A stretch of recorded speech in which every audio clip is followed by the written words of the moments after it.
क्या हो गया है तुम लोग को? बहुत ज्यादा पैसा पैसा करने लगे हो। पिछले लेक्चर में हमने कैरेक्टरिस्टिक्स ऑफ वेल्थ क्या पढ़ ली। तुम्हें सब जगह अब वेल्थ ही दिखाई दे रही है। अगर ऐसा हो रहा है तो बहुत अच्छा है, लेकिन इतना समझ लो कि हमें सीखना पड़ेगा कि what are the different types of wealth before we start running after wealth. On your screen, types of wealth. तो सबसे पहले कौन सी वेल्थ आती है? Individual wealth. Okay, so individual मतलब एक पर्सन, एक फैमिली, एक ग्रुप ऑफ पर्सन, कुछ भी हो सकता है। उस इंडिविजुअल की या उस ग्रुप की क्या वेल्थ गिनाई जाएगी, ये हमारा आज का पहला पॉइंट है। ठीक है, so on your screen let us see what is individual wealth. Wealth which is owned by an individual and meant for private consumption is called individual wealth. So ऐसी wealth जो belong किसको करती है? किसी single person को, group of persons को, या एक इंसान को, एक इंडिविजुअल को, एक फैमिली को, उस वेल्थ को हम क्या बोलेंगे? इंडिविजुअल वेल्थ बोलेंगे। And it is meant for which consumption? Private consumption. मतलब उसका कंजम्पशन खाली वही व्यक्ति करेगा जो उसका ओनर होगा, या ओनर की परमिशन से दूसरे लोग भी उस चीज का कंजम्पशन कर सकते हैं। ठीक है, ये हमने पहले भी कहीं पे देखा है, ऐसा लग रहा है आपको? यस, प्राइवेट गुड्स में देखा है। बट प्राइवेट गुड्स से ये इंडिविजुअल वेल्थ है। हर गुड्स वेल्थ नहीं होता, क्योंकि वेल्थ की कैरेक्टरिस्टिक हमने देखी थी लास्ट सेशन में। उसमें S T U P I and D 5 characteristic थी। S for scarcity, T for transactional capability, U for usefulness, P I physical existence and intellectual existence, and D for durability.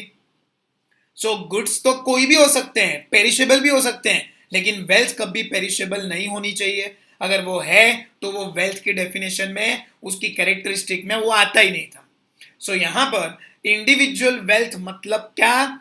Only that wealth which belongs to a specific person, an individual, group of person और a family is known as individual wealth. Okay, इसका purpose क्या है? Consumption. लेकिन कौन सा consumption? Private consumption. मतलब वही इंसान उसका कंजम्पशन करेगा या उसकी परमिशन से कोई और भी ये कंजम्पशन करेगा, लेकिन परमिशन जरूरी होगी। ठीक है, very similar to private goods, लेकिन गुड्स नहीं है, ये क्या है? वेल्थ है। ओके, आगे बढ़ते हैं। लिखा है for example private party plot, house, car, clothes etcetera. ये सारी चीजें उसकी इंडिविजुअल वेल्थ में शामिल हो जाती हैं। इसको फील करने के लिए आपकी स्क्रीन पे वेलकम इडियट्स।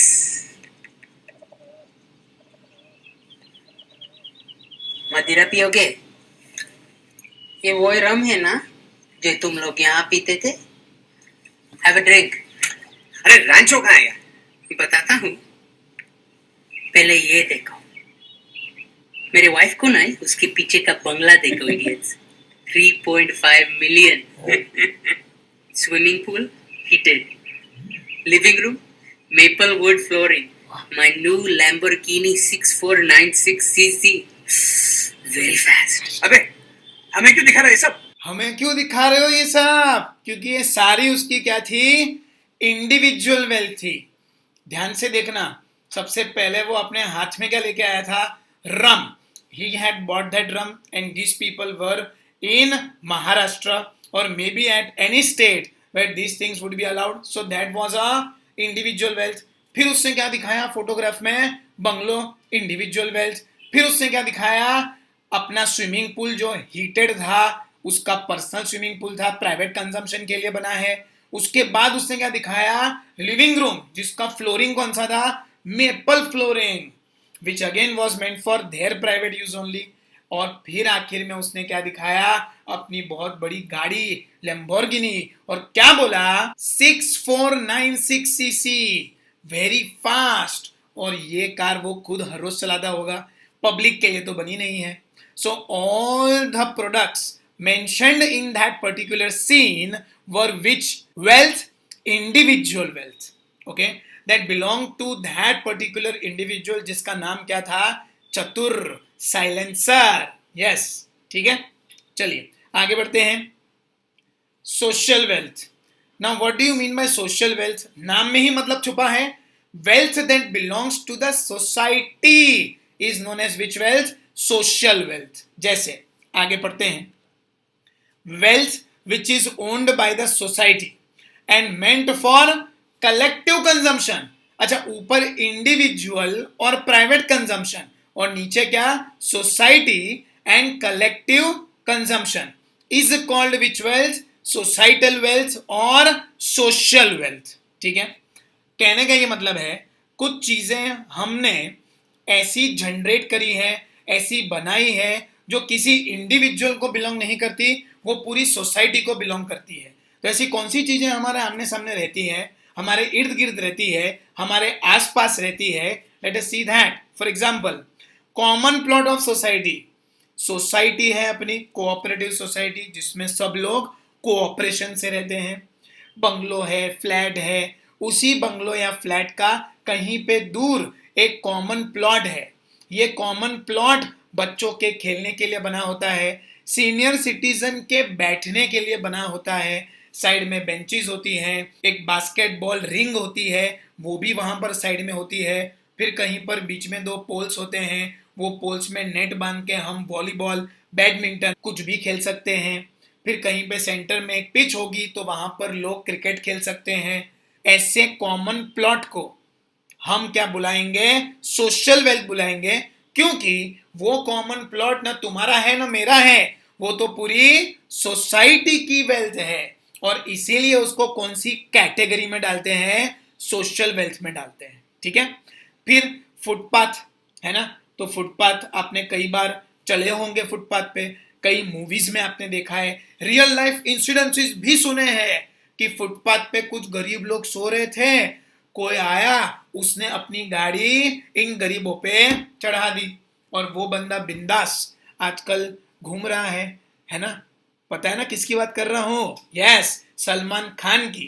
क्योंकि ना कोर्ट ये प्रूव कर पाया कि सलमान खान गाड़ी चला रहे थे, ना सलमान खान का ड्राइवर गाड़ी चला रहा था, गाड़ी तो अपने आप चल रही थी. और इसीलिए उस जुर्म में किसी को ज्यादा सजा हुई नहीं और पार्टी अभी बिंदास घूम रही है. सुशांत सिंह राजपूत के पीछे भी उनका हाथ है ऐसा माना जाता है, वो और करण जौहर का. खैर, हमें इन सब कॉन्स्पिरेसी में नहीं पड़ना चाहिए. हमारा फोकस किस पे था? फुटपाथ पे. तो फुटपाथ पे लोग चलते हैं, चलने के लिए वो चीज बनी है, न सोने के लिए बनी है, न गाड़ी चढ़ाने के लिए बनी है. और इसीलिए इस वेल्थ को भी हम किस में शामिल करेंगे? सोशल वेल्थ में. क्योंकि वो अकेला आपका नहीं है कि आप वहां सो जाओ, आपका नहीं है कि आप वहां गाड़ी चढ़ा दो. वो इसलिए है ताकि लोग वहां से आते जाते हुए कंफर्टेबल फील कर सकें, रोड डिस्टर्ब ना हो. इसीलिए साइड में एक वॉकवे बनाया है जिसका नाम ही क्या रखा है? फुटपाथ. मतलब वहां पे क्या होना चाहिए? अपने फुट होने चाहिए चलने के लिए. और इसीलिए आपको फुटपाथ पे चलने से कोई नहीं रोक पाएगा. ठीक है. Because it is which wealth? Social wealth. Okay. Then comes bus stand. अब बस स्टैंड में आप कई बार खड़े रहते हैं, बस का इंतजार करते हैं, आपको बस का नंबर मालूम है, वो कौन सी जगह पे जाएगा वो मालूम है. Can anybody stop you from using the bus stand when you are waiting for the bus? The answer is no. Bus stand बनाया काहे के लिए है? ताकि बस वहां पे आए, रुके और वहां पे जो वेट कर रहा था उसको लेके जाए. विच वेल्थ? Social wealth. ठीक है. फिर लिखा है गवर्नमेंट स्कूल्स. तो गवर्नमेंट स्कूल्स में सबको एडमिशन मिल सकता है. वो अलग बात है कि हम गवर्नमेंट स्कूल्स में एडमिशन नहीं लेते हैं, प्राइवेट स्कूल में एडमिशन लेते हैं. But government school is meant for every member of the society. If you want you can also secure admission in government school and these are completely free of cost till primary. After that also they charge fees, but these fees are very much nominal. So government schools again which property? Social property, social wealth.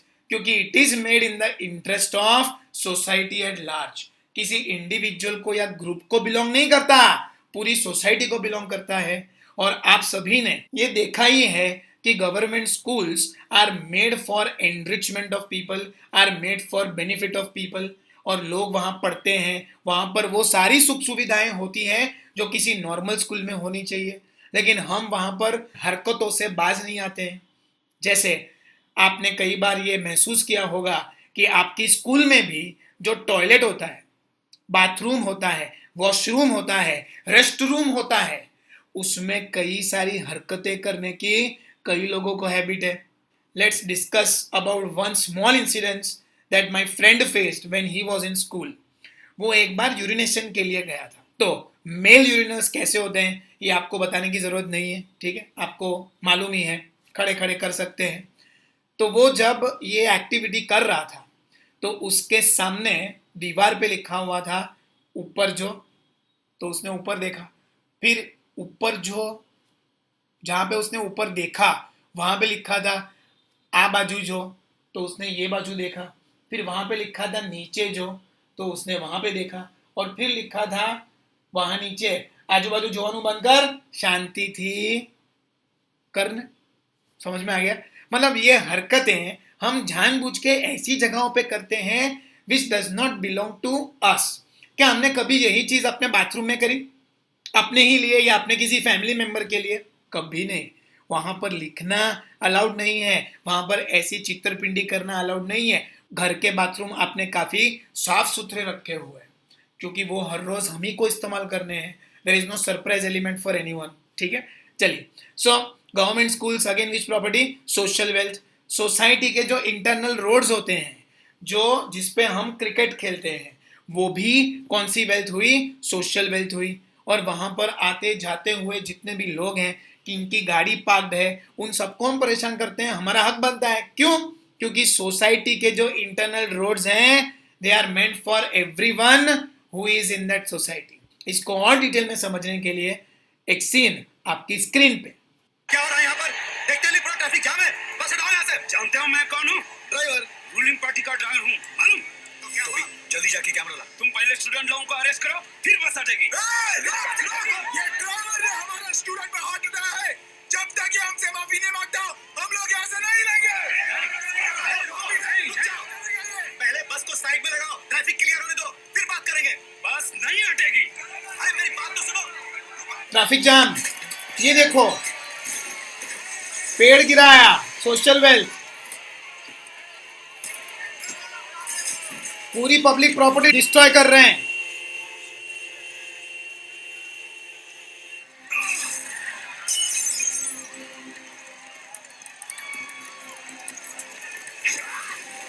बस जलाया, again social wealth.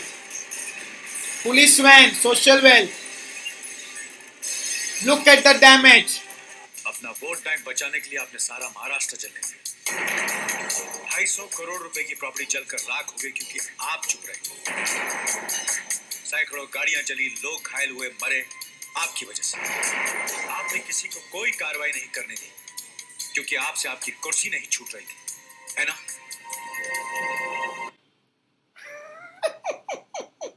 Okay, सो इस scene में अच्छे से बता के रखा हुआ है कि कैसे एक छोटी सी बात का बतंगड़ बना और हमने कैसे सोशल वेल्थ को डिस्ट्रॉय किया। 250 करोड़ की प्रॉपर्टी डैमेज हो गई just because one chief minister could not take a small decision to stop a small group of people who were miscreants in the society and they went out of control. ये होता है social wealth. तो social wealth को improve करने का, उसको maintain करने का जवाबदारी किसका है? पूरी सोसाइटी का है, ना कि एक इंडिविजुअल का है।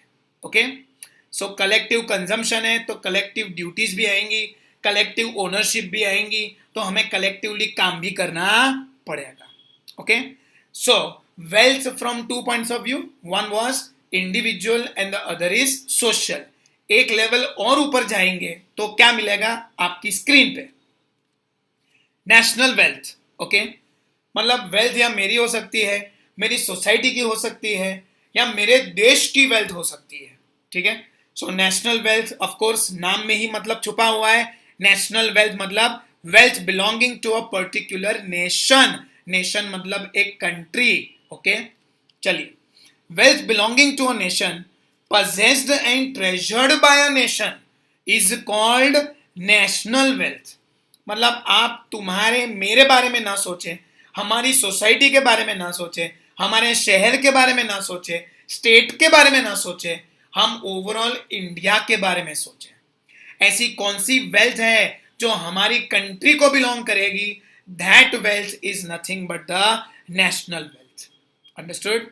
समझ में आ रहा है? चलिए आगे देखते हैं. It helps to generate exchange value directly or indirectly for a nation. इससे पैसा कमाएगा कौन? एक कंट्री पैसा कमाएगा, एक नेशन पैसा कमाएगा, और यही वेल्थ को यूज करके पूरा कंट्री आगे बढ़ेगा. ऐसी वेल्थ को हम क्या बुलाएंगे? नेशनल वेल्थ बुलाएंगे. फिर लिखा है एग्जाम्पल, रिवर्स, माउंटेन्स, लिटरेचर्स, बराबर, स्क्रिप्चर्स, रामायण, महाभारत, ये सारे असेट्स किसके हैं? इंडियन कल्चर के हैं. ये सारे स्क्रिप्चर्स जो हैं, हमारे लिटरेचर्स जो है, हमारा पुराना ज्ञान जो है, वो किसकी प्रॉपर्टी है? हमारी प्रॉपर्टी है. और इसीलिए इस पे हमारा अधिकार बनता है, और इससे हम पैसा जनरेट करते हैं, तो वो किसको जाता है? इंडिया को जाता है. Okay, so all such places, objects, things which is owned by a nation are considered as which wealth? National wealth. ठीक है. फिर लिखा है मॉन्यूमेंट्स. मॉन्यूमेंट्स मतलब Taj Mahal, gateway of India, India gate, Shiv Mahal palace Baroda में है, बराबर, Maharaja Sayajirao university, red fort है, लाल किला है. यस और no? All these monuments are also belonging to the nation. Statue of unity, Sardar Vallabh Bhai Patel का वो स्टैच्यू है जो गुजरात में स्थित है, and it is world's tallest statue. That belongs to whom? To India collectively. It is which wealth? National wealth. Okay, इस पे हक खाली और खाली किसका है? इंडिया का है. Statue of unity was a tribute given to Sardar Patel for having united India for all of us. अगर वो नहीं होते तो आज हमें गुजरात से महाराष्ट्र जाने में भी वीजा लगाना पड़ता, वो एक अलग कंट्री होता. समझ में आ रहा है? हिस्ट्री तो आप अच्छे से जानते ही हैं. So all these wealth are which wealth? National wealth. They belong to India as a nation. Okay, चलिए, तो इसी को फील करने के लिए, एक इमोशन को महसूस करने के लिए आपकी स्क्रीन पे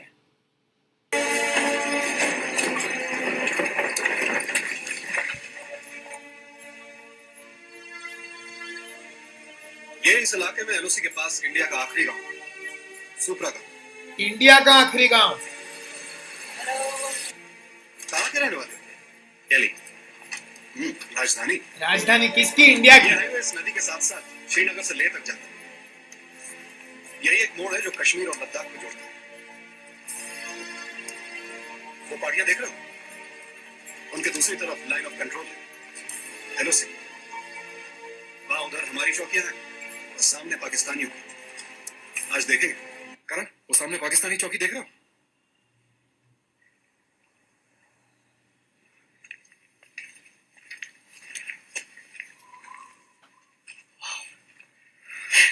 Unbelievable.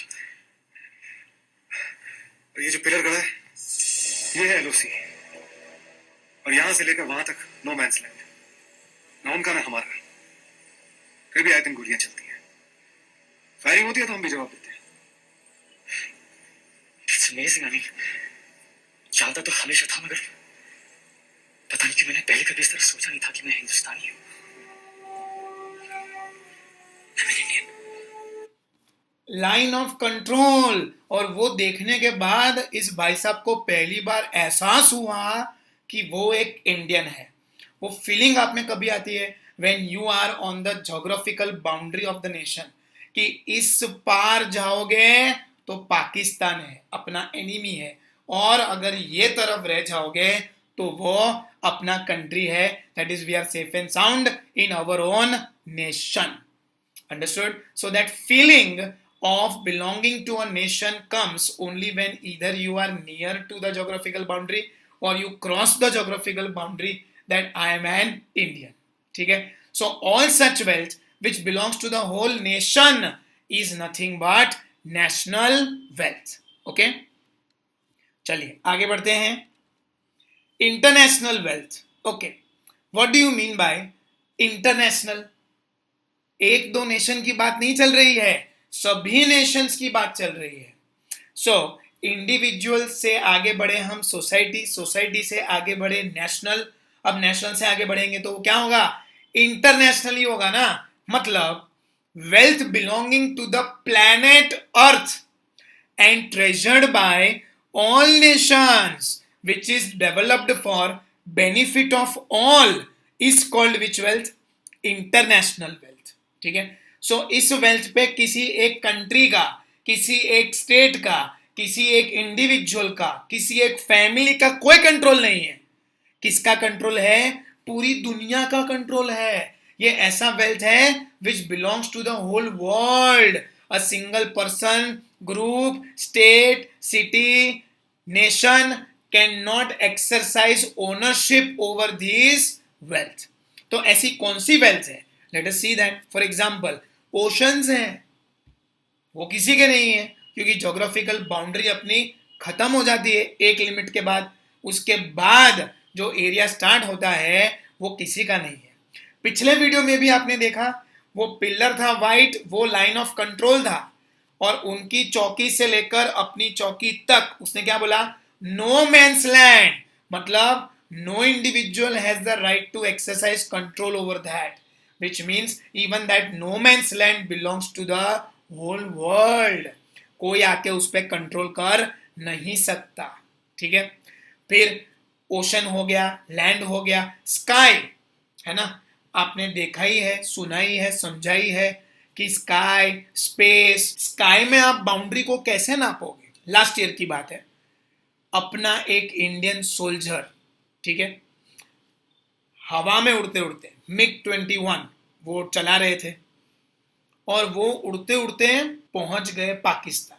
और फिर वहां पे उनका प्लेन कुछ डामाडोल हुआ जिस कारण से वो नीचे उतरे. नीचे उतरे वो जगह किसकी थी? पाकिस्तान की थी. ठीक है? बट जब वो हवा में थे, क्या हवा में कोई बाउंड्री थी कि मालूम पड़े हमको? तो as per the international law, जब भी कोई पायलट ऐसे हॉट जोन में गलती से बाउंड्री को क्रॉस कर देता है और जब वो मान लो सामने वाली कंट्री की लैंड पे उसको नीचे आना पड़ता है, तो बकायदा legally the other nation is supposed to hand over the pilot back to the country of its origin. So, sky में कोई बाउंड्रीज होती नहीं है, लेकिन हमें यह भी मालूम है कि कोई भी अनआइडेंटिफाइड ऑब्जेक्ट अगर हमारी ज्योग्राफिकल बाउंड्री को क्रॉस करने आ रहा है तो हम उसको रडार पे पकड़ सकते हैं. एक रेंज में होता है तो, लेकिन रेंज के बाहर है, बहुत ही ऊपर है, तो उसको हम ट्रेस कर पाएंगे नहीं. So, if we say the sky, the environment, the ocean, all these things belong to the whole world, so it is which wealth? International wealth. ठीक है? इस कंसेप्ट को थोड़ा और गहराई से समझने के लिए एक पिक्चर आपकी स्क्रीन पे आएगा, उसको गौर से देखना. Okay, let us see that. क्या दिख रहा है? हमारी जो जमीन है, लैंड जहां पे लिखा है, वो एक जगह पे खत्म होगा. इंडिया का ज्योग्राफिकल बाउंड्री एक जगह पे खत्म होगा. अब उससे हम आगे बढ़ेंगे वाटर सरफेस में. ठीक है? तो कहां तक है? अपना territorial sea. Sea where is it? 12 nautical miles from base line. मतलब जमीन जहां खत्म होती है, that is our base line. वहां से कितने नॉटिकल माइल्स आगे जाने का? 12 नॉटिकल माइल्स. अब आप क्वेश्चन पूछेंगे, sir what is nautical mile? और मैं बोलूंगा miles that have become naughty. No, ऐसा नहीं होता है. ठीक है? Nautical miles is a measurement of water surface. 1 nautical mile is equal to 1.852 kilometres. और ये 12 नॉटिकल माइल्स तक कौन सा सी है? टेरिटोरियल सी है. मतलब जमीन जहां खत्म हुई वहां से 12 नॉटिकल माइल्स तक क्या है, टेरिटोरियल सी है। आपकी स्क्रीन पे आप देख सकते हैं अच्छे से। टेरिटोरियल सी का क्या मतलब होता है कि वो इंडिया ही है। इस 12 नॉटिकल माइल्स टेरिटोरियल सी पे खाली हमारी टेरिटरी का अधिकार है, इसके पानी पर भी हमारा अधिकार है, ऐसा इंडिया बोल सकता है उसकी ज्योग्राफिकल बाउंड्री खत्म होने के कब तक, 12 नॉटिकल माइल्स तक। थोड़ा और आगे बढ़ेंगे तो हम आ जाएंगे कंटिजियस जोन में, ठीक है। वो और 12 नॉटिकल माइल होता है, मतलब बेस लाइन से कितना हो गया, 24 नॉटिकल माइल, बराबर। तो पहले 12 टेरिटोरियल सी है, दूसरे 12 कंटिजियस जोन है। ओके, कंटिजियस जोन का क्या मतलब होता है, उस पे हमारा लिमिटेड कंट्रोल होता है। अब ये लिमिटेड कंट्रोल किस पर्पस के लिए है, हमें अंडर वाटर जाकर फिशिंग करना है, हमें सामने वाली कंट्री को अपनी कंट्री में आने से रोकना है, हमें बाउंड्रीज को सेट करना है। तो इसके लिए हमें हमारी गवर्नमेंट की परमिशन लेनी पड़ेगी कि इतने एरिया को हम कंटिजियस जोन बना दें। This is up to how many nautical miles further, 12 nautical miles. तो पहले 12 नॉटिकल माइल्स तो हमारे ही हैं, जग जाहिर है, डिक्लेयर्ड है, इसमें किसी का कुछ परमिशन लेने का जरूरत नहीं है। कंटिजियस जोन में आने के लिए, सामने वाली कंट्री को रोकने के लिए हमें कंटिजियस जोन को रजिस्टर करवाना पड़ेगा और इसके लिए हमारे गवर्नमेंट की परमिशन भी लगेगी। हम यहाँ पर जाकर अंडर वाटर फिशिंग वगैरह भी कर सकते हैं। और इससे आगे अगर जाएंगे तो up to total 200 nautical miles from base line to 200 nautical miles is considered to be exclusive economic zone। मतलब हम वहां पर जाकर कोई भी economic activity under water perform कर सकते हैं, लेकिन इसके लिए हमें यूएन की परमिशन की जरूरत पड़ती है। यूएन मतलब यूनाइटेड नेशंस। अगर वो हमें परमिशन देंगे तो एक्सक्लूसिव इकोनॉमिक जोन में भी हम ऑपरेट कर सकते हैं, वो इलाका भी हम हमारा बना सकते हैं। लेकिन अगर एक्सक्लूसिव इकोनॉमिक जोन जहां खत्म होता है उसके आगे अगर आप देखेंगे तो आपके सामने आ रहा है ना हाई सी। यस और no, what is high sea? It is a part of your international wealth, क्योंकि इसके आगे किसी का कोई कंट्रोल नहीं है। And as a result of that high sea belongs to the whole world, it does not belong to India. So those waters are international waters and they are considered to be international wealth। ठीक है, एक बार फटाफट revise कर लेते हैं। Land जहां खत्म होता है वहां से 12 नॉटिकल माइल टेरिटोरियल सी, वो अपना ही है। आगे और 12 नॉटिकल माइल जाओगे तो कंटिजियस जोन है। कंटिजियस जोन मतलब अपने राइट्स थोड़े रेस्ट्रिक्टिव होंगे, सामने वाली कंट्री के लोगों को हम यहाँ आने से रोक पाएंगे। इसके लिए किसकी परमिशन की जरूरत है? अपने देश की गवर्नमेंट की परमिशन की जरूरत है कि declare this as a contiguous zone. और उसके आगे अगर हमको जाना है तो हमें यूएन के पास जाना पड़ेगा to declare this zone as an exclusive economic zone, ताकि हम वहां पर कोई भी इकोनॉमिक एक्टिविटीज को परफॉर्म कर सकें, उस पर भी हमारा हक बना सके। और इसके आगे अगर हम जाएंगे तो वो कौन सा एरिया होगा? हाई सी होगा, जिसको हम इंटरनेशनल वाटर्स बताते हैं, विच मीन्स इसके आगे कोई भी प्रकार का कंट्रोल इंडिया का पॉसिबल नहीं होगा। So high sea international waters are a part and parcel of which wealth? International wealth. Okay, understood? चलिए आगे बढ़ते हैं। What do you mean by welfare? Welfare means yes, enhancement of life situations, increase in standard of living and overall state of improvement। ठीक है, अब normal terms में अगर मैं आपसे पूछूंगा कि what is the meaning of welfare, तो आप तो क्या बोलेंगे? मजा। भाई लाइफ का मजा आना चाहिए। ले ले ले ले ले ले मजा ले, प्यार का खुल के मजा ले, लाइफ का खुल के मजा ले, ले ले ले ले ले ले मजा ले। ठीक है, सो जिंदगी का मजा अगर आ जाता है या आना शुरू होता है तो हमें लगता है कि भाई हमारी जिंदगी में खूब वेलफेयर है।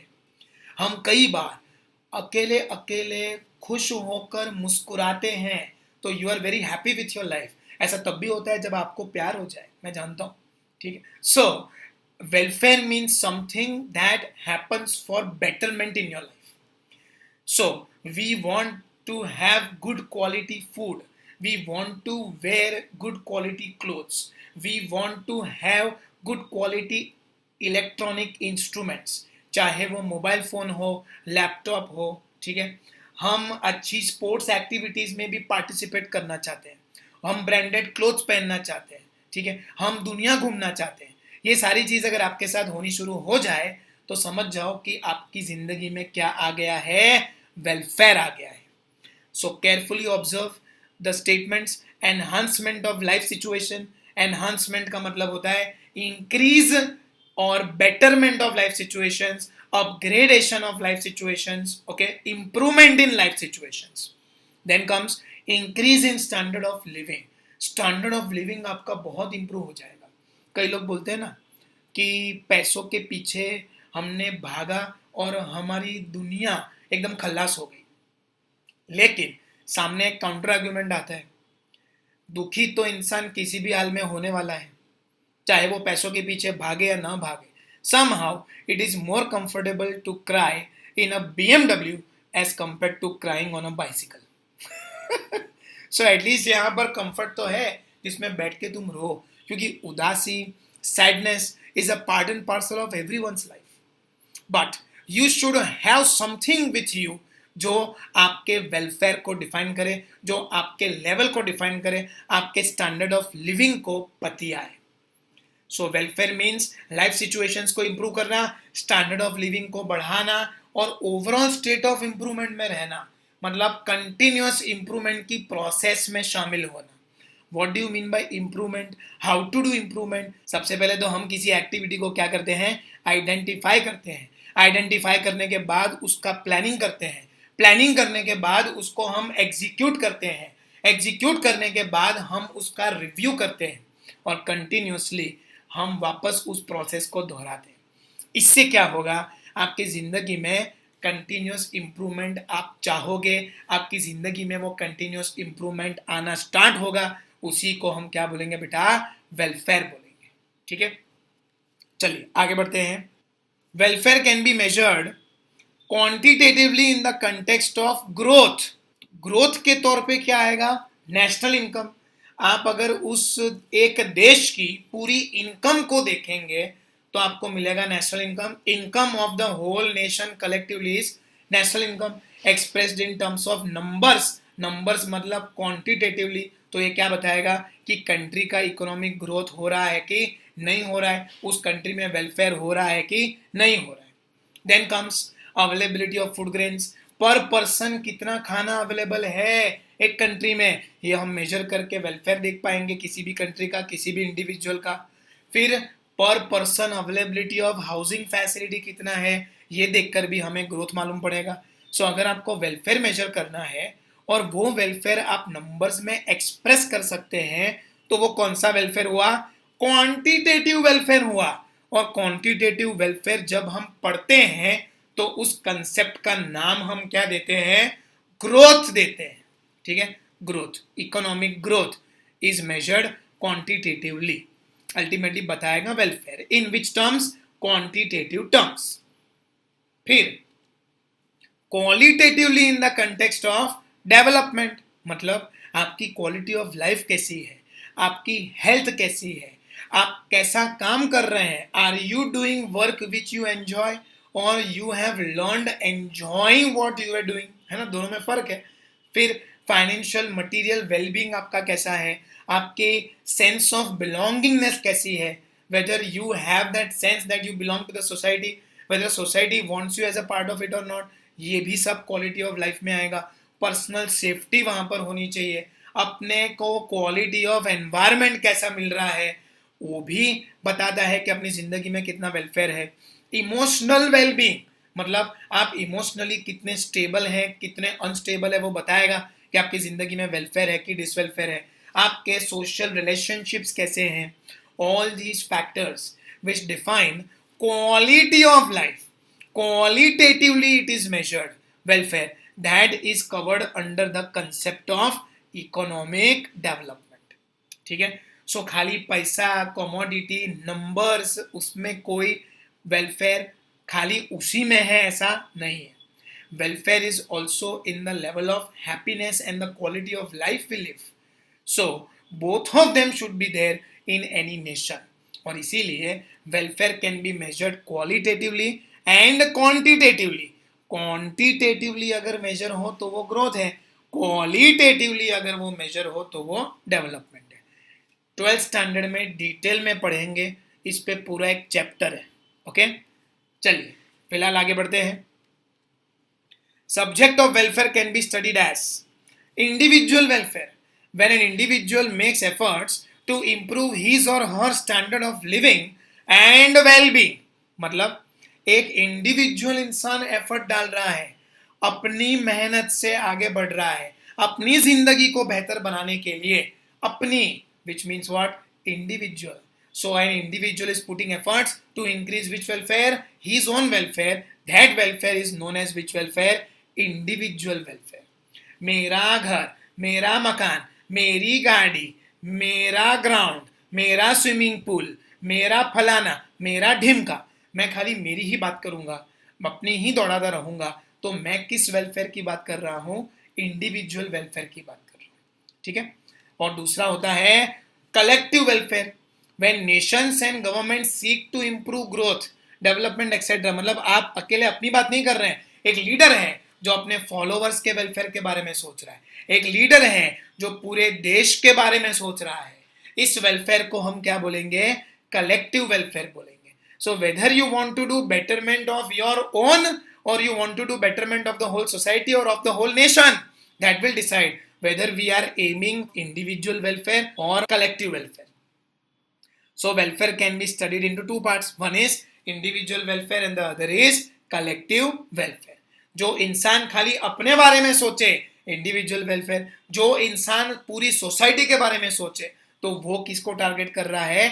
कलेक्टिव वेलफेयर को टारगेट कर रहा है। ठीक है, because Narendra Modi, prime minister of the nation, is working 20 hours a day. For whose benefit? For his own benefit. Suppose his own benefit, then it was individual welfare. But with his benefit, he is also doing a lot of benefit for the whole nation. So he is focusing more on which welfare? Collective welfare. ठीक है, understood? चलिए आगे बढ़ते हैं। Relationship between wealth and welfare. Wealth और welfare के क्या relations हैं? Let us understand that. Normally in general terms हमने ये देखा है, वेल्थ बढ़ेगा तो वेलफेयर बढ़ेगा। तो on your screen, generally when wealth increases, welfare increases, monetary power rises, purchasing power rises, hence generate greater wellbeing. This is largely true in case of individuals. Individual के case में हमेशा ऐसा होगा, मैं मेहनत करूंगा, ज्यादा पैसे कमाऊंगा, मेरा परचेजिंग पावर बढ़ेगा, मैं ज्यादा गुड्स एंड सर्विसेज कंज्यूम करूंगा, जिससे मेरा ज्यादा वेलफेयर होगा। क्योंकि वेलफेयर मजा कंजम्पशन से आता है। कंजम्पशन किसका होता है? गुड्स एंड सर्विसेज का। ठीक है, लेकिन अगर हम ओवरऑल नेशन की बात करते हैं तो वहां पर वेल्थ और वेलफेयर का क्या रिलेशन है? Let us understand that. When wealth of nation increases, welfare of people will increase only if the national income is equitably distributed among all sections of the society. मतलब क्या? देश की income बढ़ेगी और यही इनकम अगर सब में इक्विटेबली नहीं डिस्ट्रीब्यूट हुई तो वेलफेयर नहीं होगा। अगर इक्विटेबली डिस्ट्रीब्यूट हुई तो ही वेलफेयर होगा। सो फॉर अ नेशन ऐसा नहीं है कि wealth increase, welfare increases. Wealth increase and the distribution of this wealth should be done equitably. मतलब सबको खाने कमाने का मौका मिलना चाहिए, तो ही सबका वेलफेयर बढ़ेगा, नेशन का वेलफेयर बढ़ेगा। अब मान लो अगर यही डिस्ट्रीब्यूशन अनइक्वल होता है तो क्या होगा? Rich becomes richer, poor becomes poorer. So rich का तो वेलफेयर होगा जो गिने चुने हैं पूरी सोसाइटी में, और पुअर का क्या हो जाएगा? वो और पुअर हो जाएगा। तो उसका वेलफेयर की जगह क्या होगा बेटा? डिसवेलफेयर हो जाएगा। और इसीलिए नेशनल वेलफेयर तभी होगा जब नेशनल इनकम बढ़े और उस इनकम का फायदा सबको मिले। That is considered to be national welfare increase. Okay, आगे देखते हैं. Nation's welfare also depends upon social and cultural formation and not always a direct relation between wealth and welfare. मतलब आपके देश में कितना वेलफेयर होगा, किसका होगा, ये आपके सोशल बिहेवियर पे, कल्चरल बिहेवियर पे भी डिपेंडेंट होगा. हमारे यहाँ कल्चर है कि सबको हम मान सम्मान देते हैं. चाइना में ऐसा नहीं है. आज चाइना एक ऐसा कंट्री है जहां पर कम्युनिस्ट पार्टी ने अपना कहर बरसा के रखा हुआ है. इंडिविजुअल वेलफेयर पे वहां पर फोकस नहीं होता. वहां पर खाली चाइना को फायदा होना चाहिए, अपना देश आगे बढ़ना चाहिए. यही हो रहा है, भले ही लोगों का उसमें नुकसान हो जाए. कोरोना वायरस निकाला चाइना ने किस बिना पर, क्या सोचकर कि हम पूरी दुनिया पे हुकूमत करेंगे और उन्हीं के लोग मरे तो बोले मरने दो, शहीद होने दो, हमें तो कैसे भी करके पूरी दुनिया पे राज करना है. उनकी एक जॉइंट स्ट्रेटेजी थी जिसपे वो आगे बढ़ रहे हैं. मतलब वहां पर कल्चर ऐसा है कि national welfare is not directly associated with individual welfare. आज पूरे देश में इंडस्ट्रीज हम चालू कर दें जो फुल पोल्यूशन करती हो तो देश का डेवलपमेंट तो होगा, लेकिन क्या इंडिविजुअल वेलफेयर होगा? क्या हमें अच्छा एनवायरनमेंट मिलेगा? क्या हमारा ऑक्सीजन का कंटेंट एनवायरनमेंट से कम नहीं हो जाएगा? हमारी सांसें फूल नहीं जाएंगी? हमें एक पोल्यूटेड एनवायरनमेंट में रहना पड़ेगा. सो आपकी सोसाइटी कैसी, आपका कल्चर कैसा, उसके बेसिस पे तय होगा कि आपकी कंट्री में वेल्थ बढ़ना और वेलफेयर बढ़ने के पीछे या उन दोनों के बीच में क्या रिलेशन है. ओके, वेल्थ तो बढ़ जाएगी इंडस्ट्रीज से, लेकिन वेलफेयर नहीं बढ़ेगा क्योंकि वही इंडस्ट्री पोल्यूशन फैला रही है और लोगों में डिसवेलफेयर फैल रहा है. So that is what exactly we are facing right now. अपनी इकोनॉमी को बढ़ाने के लिए, इकोनॉमी को सस्टेन करने के लिए गवर्नमेंट ने धीरे धीरे अनलॉक 1, अनलॉक 2 तो लाया. अब इसमें धीरे धीरे इकोनॉमिक एक्टिविटीज बढ़ रही हैं, लेकिन उससे भी कहीं तेज क्या बढ़ रहा है? कोरोना वायरस लोगों में. सो वेल्थ बढ़ रही है लेकिन वेलफेयर कम हो रहा है. सो सिचुएशन टू सिचुएशन ये चेंज होता जाएगा. Understood? So your welfare depends on what? Whether your country is having that social structure, is having that cultural unity where they see कि सबका वेलफेयर, कंट्री का welfare जुड़ा हुआ हो तो वेलफेयर होगा. और अगर कंट्री ये नहीं देख रही है तो वहां पर ये वेलफेयर ना हो पाएगा. ठीक है. सो टू कंक्लूड, इंडिविजुअल के केस में क्या होगा? इनकम बढ़ेगी, वेल्थ बढ़ेगा, परचेसिंग पावर बढ़ेगा, demand of goods and services बढ़ेंगी और उसी के साथ वेलफेयर बढ़ेगा. So it is absolutely correct in case of an individual that wealth rises, welfare rises. Okay, but when you talk about a nation ऐसा नहीं होता. इनकम बढ़ेगी, वेल्थ बढ़ेगा, लेकिन इस वेल्थ का अगर इक्विटेबल डिस्ट्रीब्यूशन हुआ तो सबका परचेसिंग पावर बढ़ेगा. All sections of society get purchasing power तो ही वेलफेयर बढ़ेगा. अगर अनइक्वल डिस्ट्रीब्यूशन हुआ तो rich becomes richer, poor becomes poorer, तो उस केस में डिसवेलफेयर बढ़ेगा न कि welfare. Okay, understood the concept? Fine. तो बस फिर आज के लिए इतना ही. Okay, bye.